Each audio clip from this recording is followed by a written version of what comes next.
Beri saya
Salam saudaraku yang dikasihi Tuhan.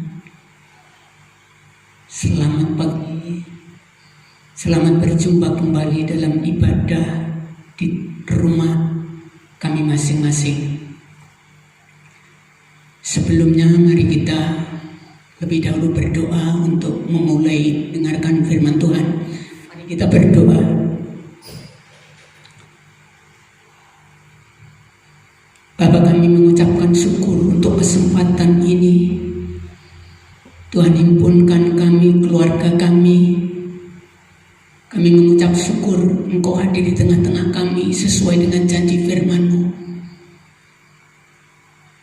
Kami ingin menikmati, puaskan dahaga jiwa kami, bahkan melalui mendengar firman-Mu.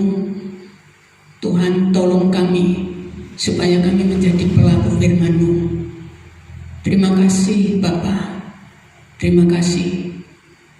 Berfirmanlah karena kami siap untuk mendengarkannya. Kami sambut Tuhan firman-Mu dengan rasa syukur di dalam Tuhan Yesus Kristus. Haleluya, amin. Bapak Ibu Saudaraku yang dikasihi Tuhan, kita akan kembali mendengarkan firman Tuhan dari kitab Wahyu.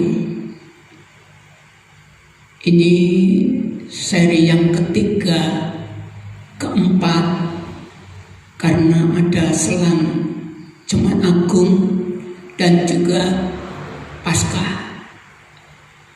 Nah, perlu saya ingatkan bahwa kitab Wahyu ditulis dengan tujuan menunjukkan identitas Kristus dan memberikan peringatan dan harapan bagi orang yang percaya. Pasal 1 sampai pasal 5 ini Tuhan Yesus yang dilihat oleh Yohanes bertahta di surga. Bertahta di surga, tetapi bekerja melalui jemaatnya di bumi, melalui gerejanya di bumi. Dan gerejanya di bumi bekerja bagi Kristus di surga. Ini kami mengingatkan kembali, kita akan masuk ke dalam surat kepada jemaat di Pergamus. Saya akan membacakannya untuk Bapak Ibu dan Saudara yang dikasihi Tuhan. Demikian bunyi firman Tuhan. Dan tuliskanlah kepada malaikat Jemaat di Pergamus. Inilah firman Dia yang memakai pedang yang tajam dan bermata dua. Aku tahu di mana engkau diam, yaitu di sana, di tempat tahta iblis, dan engkau berpegang pada namaku, dan engkau tidak menyangkal imanmu kepadaku, juga tidak pada zaman Antipas, saksiku yang setia kepadaku, yang dibunuh di hadapan kamu, di mana iblis diam. Tetapi aku mempunyai beberapa keberatan terhadap engkau. Di antaramu ada beberapa orang yang menganut ajaran Biliam, yang memberi nasihat kepada Balak untuk menyesatkan orang Israel supaya mereka makan persembahan berhala dan berbuat zina. Demikian juga ada padamu orang-orang yang berpegang pada ajaran pengikut Nikolaus. Sebab itu bertobatlah. Jika tidak demikian, aku akan segera datang kepadamu dan aku akan memerangi mereka dengan pedang yang di mulutku ini. Siapa bertelinga, hendaklah ia mendengarkan apa yang dikatakan Roh kepada jemaat-jemaat. Barang siapa menang, kepadanya akan kuberikan dari mana yang tersembunyi, dan aku akan mengaruniakan kepadanya batu putih yang di atasnya tertulis nama baru, yang tidak diketahui oleh siapapun selain oleh yang menerimanya. Demikian bunyi firman Tuhan, bacaan firman Tuhan, saya akan menguraikan kondisi jemaat di Pergamus secara singkat. Pergamus, ya, kita akan kembali ayat yang ke-12. Nah, Pergamus ini kota yang di atas bukit tempatnya, kota canggih pada waktu itu, 300 meter tingginya, di antara dikelilingi pedesaan yang merupakan benteng secara alamiah. Kota Pergamus pusat pendidikan dan budaya Yunani pada waktu itu. Di sana ada 200.000 buku perpustakaannya. Dan di Pergamus ada 4 penyembahan berhala. Berhala yang disembah yang pertama dewa Zeus, dewa Dionysius, dan dewa Asclepius dan Athena. Dan ada juga menyembah Kaisar Romawi. Cuma di tengah-tengah itulah sebabnya dikatakan di tahta iblis. Dan dewa yang sangat terkenal itu dewa Asclepius. Ini dewa penyembuh, sehingga orang banyak berbondong-bondong ke Pergamus untuk disembuhkan. Nah, itulah sebabnya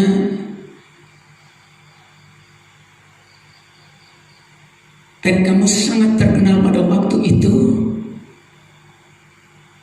Dan juga penyembahan berhala terhadap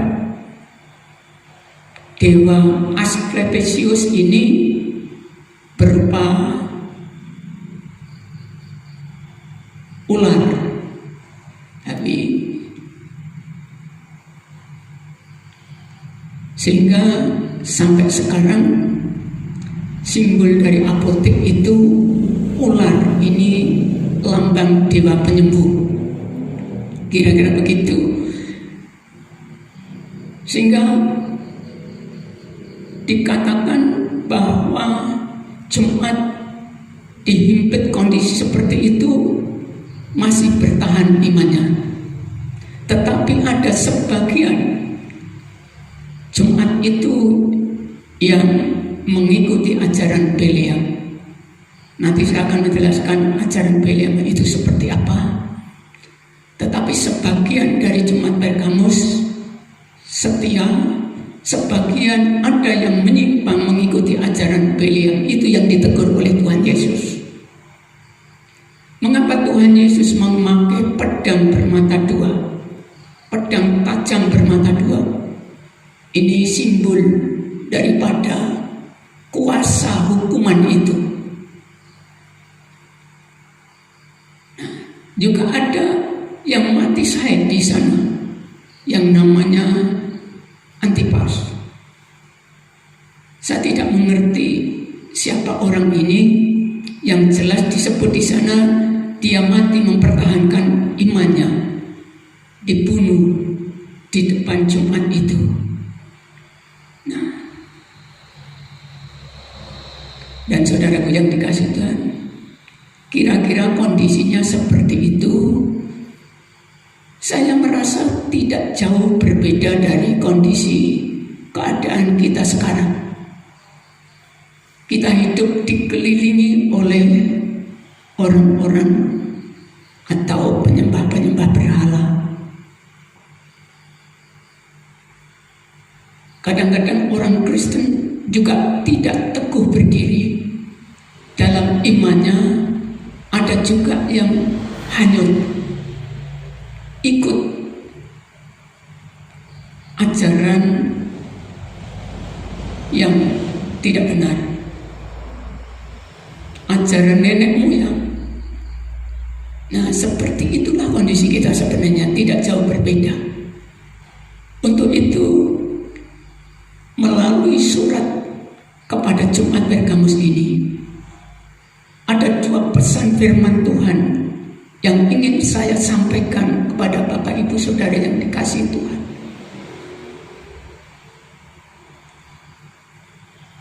Pesan firman Tuhan yang pertama,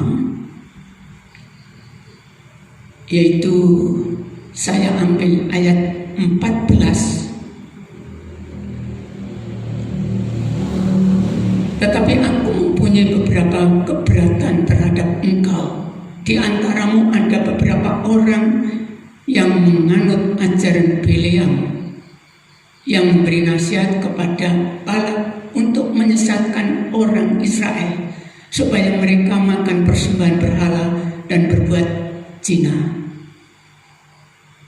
Nah, dari ayat ini, pesan firman Tuhan yang saya sampaikan, ya, mengabdilah hanya kepada Tuhan Yesus saja.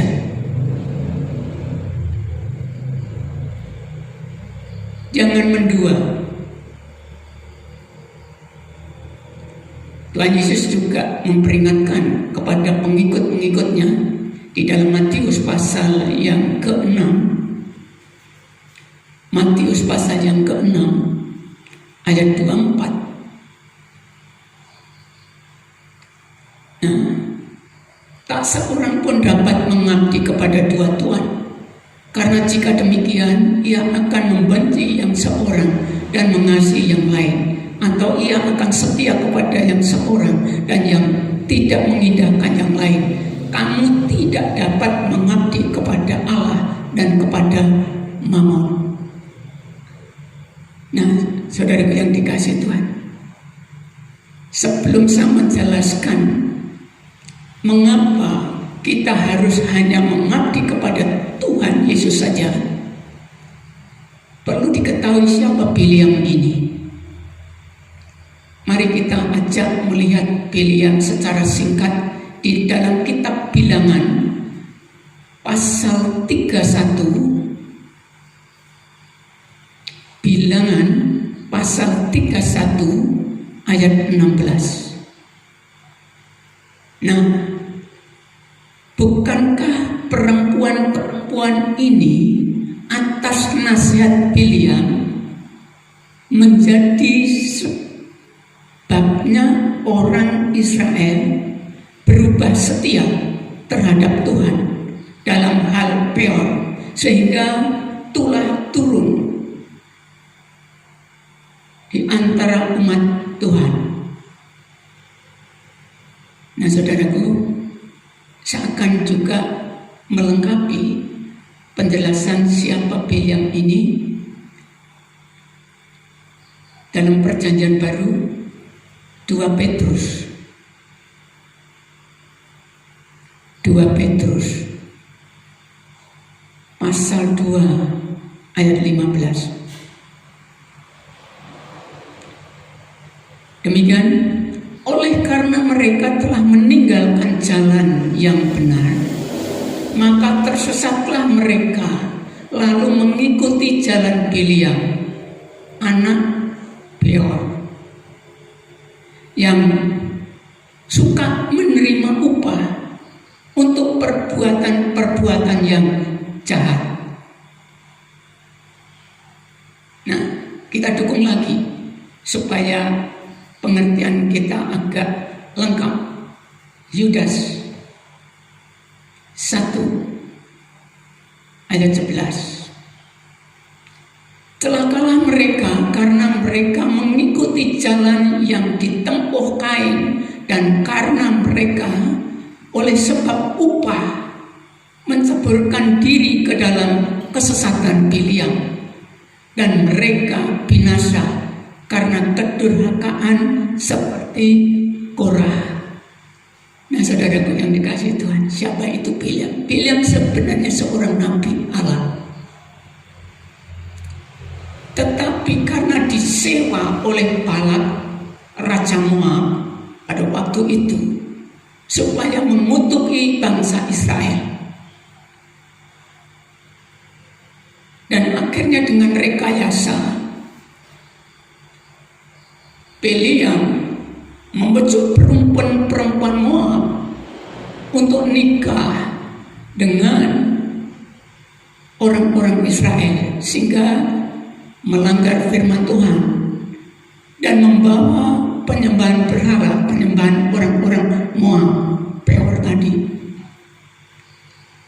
Itu karena Beliam diberi upah yang besar oleh Balak. Nah, saudaraku yang dikasihi Tuhan,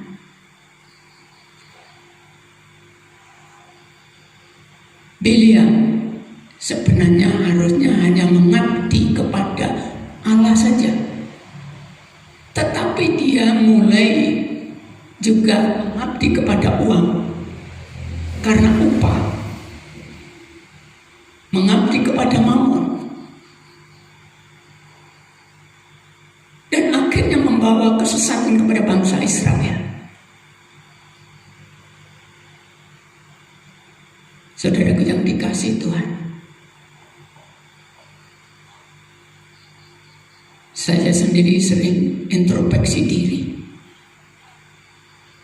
Apakah tujuanku melayani Tuhan? Benarkah saya hanya mengabdi tulusnya kepada Tuhan saja? Atau saya mempunyai keinginan lain?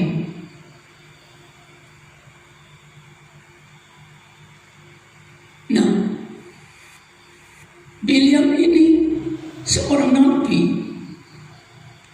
tetapi karena dia ingin uang, dibayar, lalu akhirnya berbuat dosa, membujuk bangsa Israel untuk kawin campur dan menyembah berhala. Sehingga melalui pelajaran ini, saudaraku yang dikasihi Tuhan, kita harus berkomitmen hanya mengabdi kepada Tuhan Yesus saja. Satu Tuhan.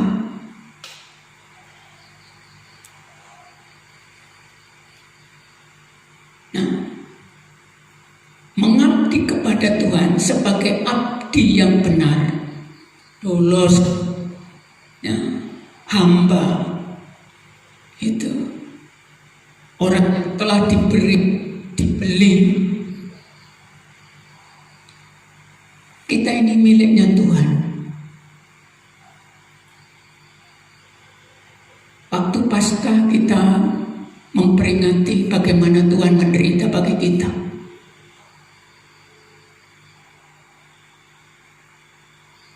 Dan kalau kita mempersembahkan hidup ini bagi Tuhan,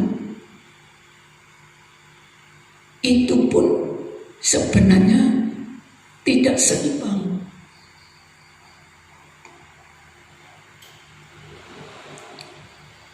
Karena Tuhan yang menciptakan kita, layak Dia memiliki kita. Ya, yang menebus kita, membayar dengan harga, Dia layak memiliki kita. Kalau hidup kita mengabdi kepada harta, mengabdi kepada upah, kekayaan, uang, itu sudah menggeser posisi Tuhan. Tuhan harus dinomorsatukan. Hidup hanya menyenangkan hati Tuhan, dan seorang hamba kesukaannya adalah melakukan kehendak Tuannya. Nah, mari kita bertanya kepada diri sendiri. Apakah kesukaanku melakukan kehendak Tuhan? Apakah hidupku mau menyenangkan hatinya Tuhan saja? Itulah mengabdi kepada Tuhan. Lalu pesan firman Tuhan yang kedua dari ayat 16 kitab Wahyu tadi. Kitab Wahyu pasal 2 ayat 16. Sebab itu bertobatlah, jika tidak demikian aku akan segera datang kepadamu dan aku akan memerangi mereka dengan pedang yang di mulutku ini. Saudara yang dikasih Tuhan, jangan sampai melawan Tuhan.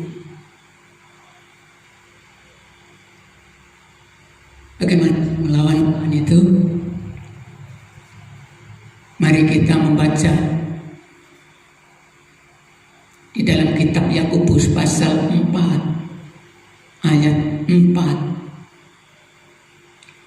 Hai kamu orang-orang yang tidak setia, tidakkah kamu tahu bahwa persahabatan dengan dunia adalah bermusuhan dengan Allah? Jadi barang siapa hendak menjadi sahabat dunia ini, ia menjadikan dirinya musuh Allah. Nah, di dalam kitab Wahyu tadi, kalau orang itu tidak bertobat, Tuhan akan memerangi. Nah, sehingga pesan bagi kita, jangan sampai kita ini melawan Allah. Kalau kita bersahabat dengan dunia, berarti kita melawan Allah. Saudaraku yang dikasihi Tuhan, mari kita baca Bilangan pasal 22 ayat 32. Bilangan 22 ayat 32. Berfirmanlah malaikat Tuhan kepadanya, apakah sebabnya engkau memukul keledaimu sampai 3 kali?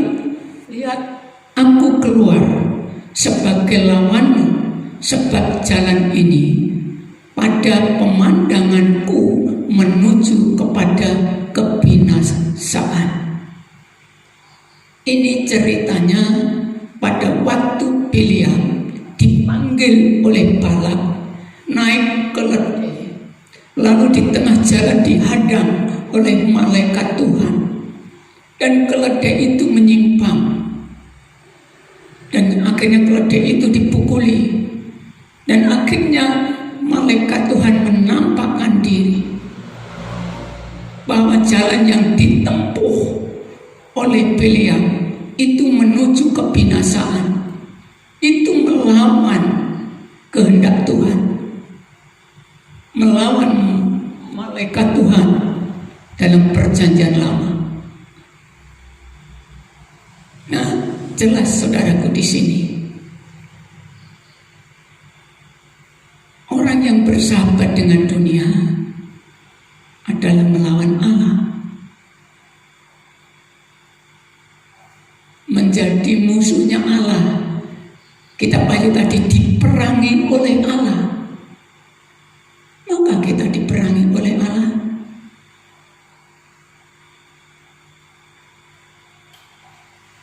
Bahkan kalau mengikuti jalan dunia ini, hanya mencari uang seperti Biliam, bekerja hanya mencari uang tidak salah, tetapi tujuan hidup hanya mencari uang, itu yang salah. Kalau bekerja mencari uang, nah, untuk pekerjaan Tuhan, untuk kebutuhan hidup, nah itulah. Sehingga saudaraku yang dikasihi Tuhan, pesan firman Tuhan, jangan melawan Tuhan. Dengan bersahabat dengan dunia ini, hidup hanya mencari harta. Galilea. Dan akhir, saudaraku, saat ini kita diperhadapkan untuk memilih di pihak mana. Kalau kita bersahabat dengan dunia, berarti di pihak dunia. Ingat, dunia mau binasa. Tetapi kalau kita di pihak Tuhan,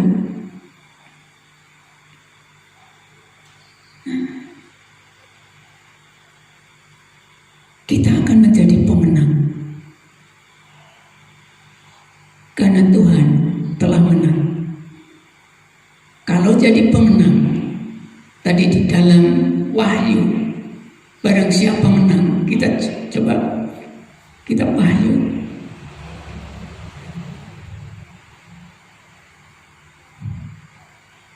Sebab itu bertobatlah, jika tidak demikian aku akan segera datang kepadamu, aku akan memerangi mereka dengan pedang yang di mulutku ini. Ayat 17. Siapa bertelinga hendaklah mendengarkan apa yang dikatakan Roh kepada jemaat-jemaat. Barang siapa menang, kepadanya akan kuberikan dari mana yang tersembunyi, dan aku akan mengaruniakan kepadanya batu putih yang di atasnya tertulis nama baru, yang tidak diketahui oleh siapapun selain oleh yang menerimanya. Mana? Itu makanan bangsa Israel pada waktu keluar dari Mesir. Roti yang turun dari surga. Tapi Tuhan Yesus memproklamirkan diri bahwa Dia adalah roti yang turun dari surga. Yohanes pasal 6 ayat 51. Artinya, kalau kita di pihak Tuhan, kita tidak melawan Tuhan, kita berada di yang menang. Dan yang menang akan diberi mana yang tersembunyi. Itu Tuhan Yesus. Kepuasan jiwa kita akan dijamin. Yang bisa memuaskan dahaga jiwa kita bukan dunia ini, tetapi Tuhan Yesus. Nah, batu putih kami tidak tahu apa itu, tetapi ada hubungannya rupanya dengan mana dan nama baru yang tertulis. Nama baru, nama di dalam Alkitab selalu identik dengan karakter. Misalnya Simon dirubah menjadi Petrus, yang dulu karakternya mudah hanyut, tapi menjadi Petrus seperti batu karang yang kuat. Nah, rupanya kalau kita tidak melawan Tuhan, Tuhan akan mengubah hati kita menjadi hati yang baru, memiliki karakter yang baru.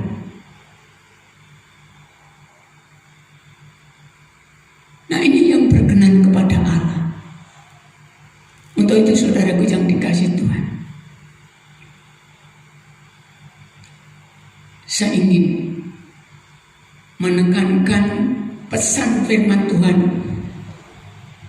Yang pertama, mengabdilah hanya kepada Tuhan saja.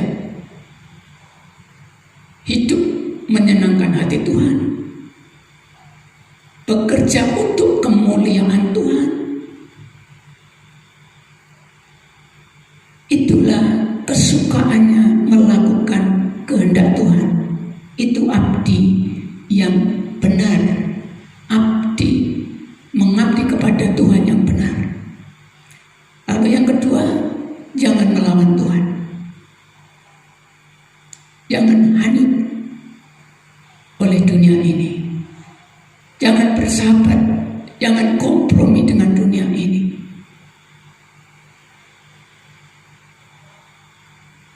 Bahkan jangan hidup hanya mencari harta. itu di jalan yang melawan Tuhan.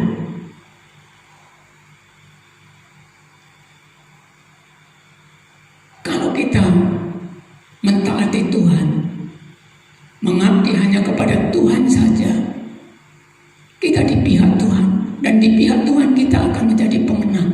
Dan kalau menjadi pemenang, kita akan memiliki diperbaharui hidup ini terus menerus. Karakter kita makin mulia, makin mulia. Karena janji Tuhan akan memberikan hati yang baru, hati yang taat. Itu janji Tuhan bagi kita. Kiranya firman Tuhan ini kita akan menjadi pelaku-pelakunya, mengabdi hanya kepada Tuhan saja, dan tidak hidup melawan Tuhan. Tuhan memberkati. Mari kita berdoa. Bapa, kami sungguh mengucapkan syukur untuk peringatan firman-Mu.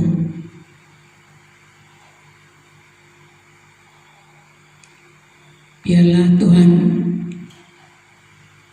dengan pertolongan Roh Kudus, kami mau hidup hanya mengabdi kepada Engkau saja. Kami tidak mau bersahabat dengan dunia ini. Kami tidak mau hidup hanya mencari dunia ini.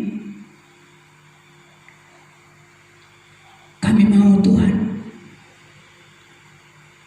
kesukaanku melakukan kehendak-Mu.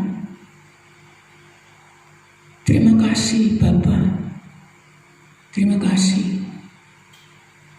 Saat ini kami juga memohon belas kasihan-Mu untuk bangsa kami. Orang-orang yang terpapar virus Corona, Tuhan sembuhkan dalam nama Yesus. Dan para medis yang melayani orang-orang yang terpapar, Tuhan lindungi.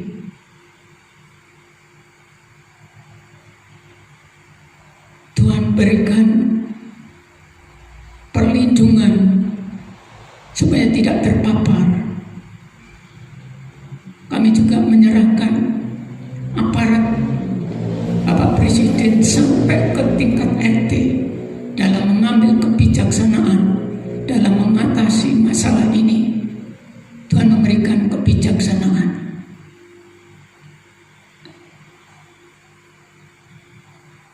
Dan satukan umat-Mu di negeri ini Tuhan, supaya melalui ini yang Tuhan izinkan kepada kami untuk beribadah di tempat, di rumah kami masing-masing, akan membawa hidup kami lebih dekat kepadamu, mengerti apa artinya ibadah itu,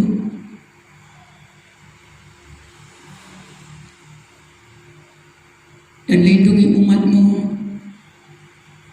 dari paparan virus corona ini. Terima kasih Tuhan, terima kasih. Kami memohon supaya virus corona ini segera berlalu, sehingga negeri kami akan dipulihkan kembali. Akan dunia ini akan dipulihkan kembali,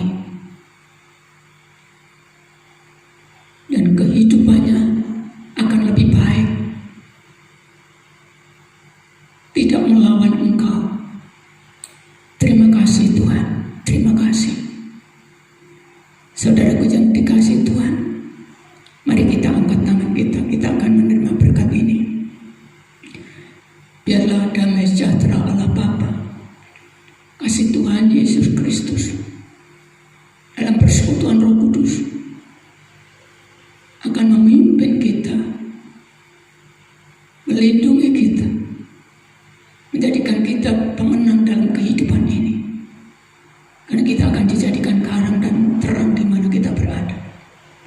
dalam Tuhan Yesus Kristus.